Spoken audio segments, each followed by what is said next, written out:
ایک بزرگ گزرے ہیں بشر حافی رحمت اللہ علیہ. بشر ان کا نام تھا اور حافی اس لیے کہتے تھے کہ وہ ننگے پاؤں چلتے تھے، جوتا نہیں پہنتے تھے. ننگے پاؤں چلنے والے کو حافی کہتے ہیں.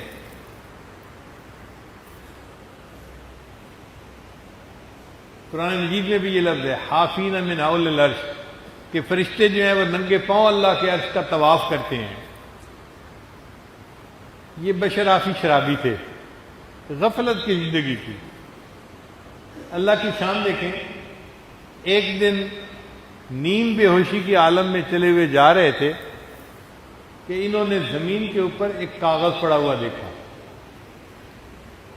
اٹھا کے دیکھا تو اس کے اوپر اللہ کا نام لکھا ہوا تھا. تو عجیب لگا کہ میرے اللہ کا نام اور زمین پر پڑا ہوا ہے. انہوں نے اس کاغذ کو صاف کیا اور ایک دیوار میں اونچی جگہ تھی وہاں پر اس کو اوپر رکھ دیا. اللہ کو یہ عمل پسند آ گیا کہ میرے بندے نے میرے نام کا احترام کیا اور میرے نام کو نیچے سے اٹھا کر اوپر رکھا. یہ گھر واپس آئے، نشے میں تھے. وقت کے ایک ولی کو اللہ نے الہام فرمایا، جا کر بشر حافی کو بتا دو تم نے میرے نام کو فرش سے اٹھا کر دیوار تک جو ہے اونچا کر دیا، میں تمہارے نام کو فرش سے اٹھا کر عرش تک پہنچا دوں گا. یہ خوشخبری ملی اور دل کی حالت بدل گئی. اسی وقت شراب سے توبہ کر لی اور نیکی کے راستے پر آ گئے. پھر اس کے بعد اولیاء کی زندگی گزاری. عجیب بات تھی کہ یہ جوتا نہیں پہنتے تھے. کسی نے پوچھا کہ حضرت آپ جوتا کیوں نہیں پہنتے؟ فرمانے لگے جب میں نے توبہ کی تھی تو جوتا نہیں پہنا ہوا تھا. پھر توبہ کرنے کے بعد میں نے قرآن مجید کی تلاوت کی تو اللہ نے قرآن مجید میں فرمایا وَالْأَرْضَ فَرَشْنَاهَا فَنِعْمَ الْمَاهِدُونَ. اللہ نے زمین کو ہمارے لیے فرش بنایا ہے. اب مالک الملک نے جس کو ہمارے لیے فرش بنایا، اس فرش کے اوپر جوتے سے چلتے ہوئے مجھے حیا آتی ہے، میں اس لیے جوتے نہیں پہنتا. تو ننگے پاؤں زندگی گزار دی.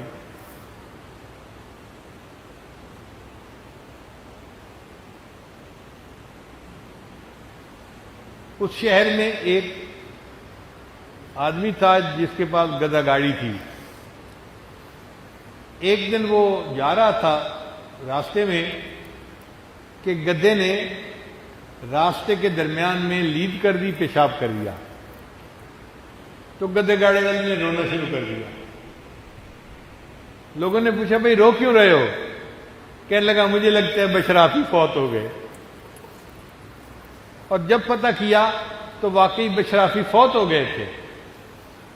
لوگوں نے پوچھا کہ تمہیں کیسے پتہ چلا؟ اس نے کہا کہ میرا گدھا راستے میں چلتا تھا، جب پیشاب کی ضرورت ہوتی تھی یہ راستے کے درمیان میں نہیں کرتا تھا، یہ سڑک کے یا راستے کے کنارے پہ ہو کے کرتا تھا. میں حیران ہوتا تھا کہ اس گدھے کی عادت کیوں ایسے بن گئی. تو میرے ذہن میں خیال آیا اللہ کا ایک بندہ ننگے پاؤں راستے میں چلتا ہے، اللہ اس کو پسند نہیں کرتے. جانور راستے میں گندگی پھیلائیں، اللہ نے جانوروں کے دل میں ڈال دی تم راستے کے کنارے پہ گندگی کیا کرو، میرے بندے کے پاؤں گندگی میں ملوث نہ ہو جائیں. آج کیونکہ گدھے نے راستے کے درمیان میں گندگی پھیلا دی تو میں سمجھ گیا وہ جو ننگے پاؤں چلنے والا تھا آج وہ دنیا سے رخصت ہو گیا ہے. ویڈیو کے نیچے سبسکرائب کے بٹن پہ کلک کریں، بیل کے آئیکن پہ کلک کیجئے تاکہ ہر نئی ویڈیو کی نوٹیفیکیشن آپ کو مل جائے.